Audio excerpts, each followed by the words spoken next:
Radev, how are you? Last month నా ఏరియాలో 3 murders జరిగాయి, కానీ నేరస్తుడు ఇంకా పట్టుబడలేదు. ఆ కేసు డీటెయిల్స్ అన్ని కూడా ఇందులో ఫైల్ చేసి ఉంచాను.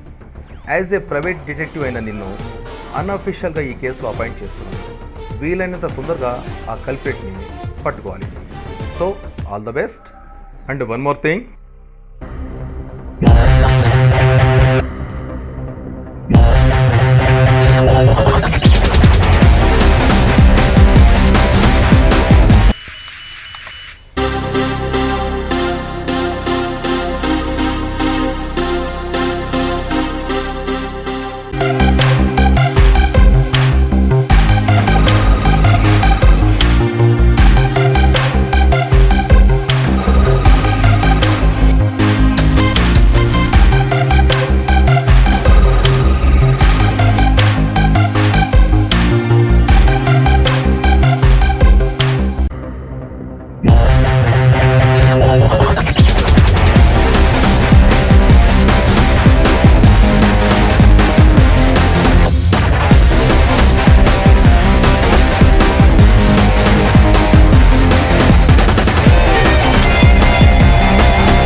బాడీస్ దొరికిన 3 ప్లేసెస్లో ఎలాంటి క్లూస్ దొరకలేదు.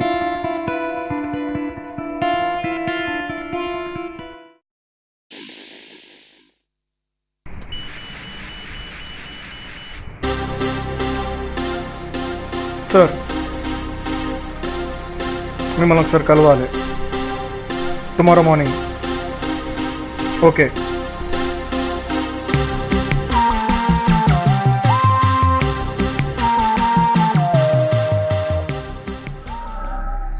దేవ్, నీవు చెప్పినట్టుగానే ఈ థర్స్డే వరకు నా టోటల్ ఏరియాని సెక్యూర్ చేశాను. అయినా ఈ థర్స్డేనే ఈ మర్డర్ జరుగుతుందని అంత కాన్ఫిడెంట్గా ఎలా చెప్పగలుగుతుంది? Sir, it's very simple. చనిపోయిన ఆ ముగ్గురికి సంబంధం లేకపోయినా ఆ 3 మర్డర్స్కి సంబంధం ఉంది. ఈచ్ మర్డర్కి 5 days గ్యాప్ వచ్చింది. సో ఆ లాజిక్ ప్రకారంగా నేను థర్స్డే అని ఎక్స్పెక్ట్ చేస్తున్నాను. And I don't want to lose any chances. Regarding this case ఏ చిన్న క్లూ దొరికినా కూడా ఇమ్మీడియట్గా నాకు ఇన్ఫార్మ్ చెయ్యి. Okay? Sure sir.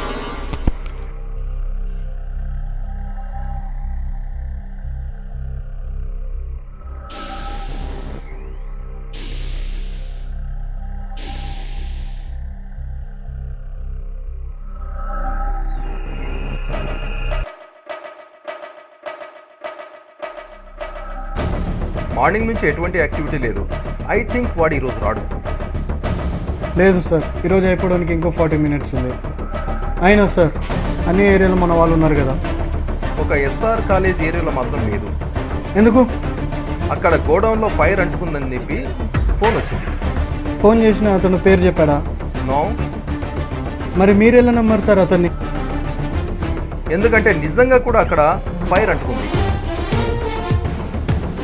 Oh my God, వాడా అయి ఉండదు. గోడౌన్లో ఫైర్ అంటించి పెట్రోలింగ్ వాళ్ళని డైవర్ట్ చేశాడు. అంటే ఇప్పుడు ఎస్ఆర్ కాలేజ్ ఓపెన్గా ఉంది. సార్, వెంటనే పెట్రోలింగ్ వాళ్ళని అక్కడికి పంపించండి. Okay, I will send immediately. I'm living sir.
Great Dev, మొత్తానికి ఈ కేసుని సక్సెస్ఫుల్గా సాల్వ్ చేశావు.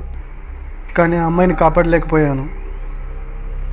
బట్ ఎంతోమంది వాడి చేతిలో చావబోయే అమ్మాయిలను నీవు కాపాడావు కదా ఇన్ ఫ్యూచర్లో. Okay sir, I will leave.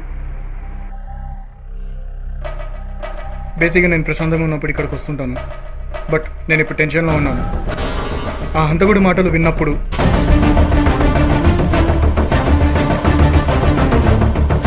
I didn't believe my ears. ఏది నిజం ఏది అబద్ధం ఖచ్చితంగా ఫైండ్ చేసి తీరుతాను. I'm gonna find out what is the truth.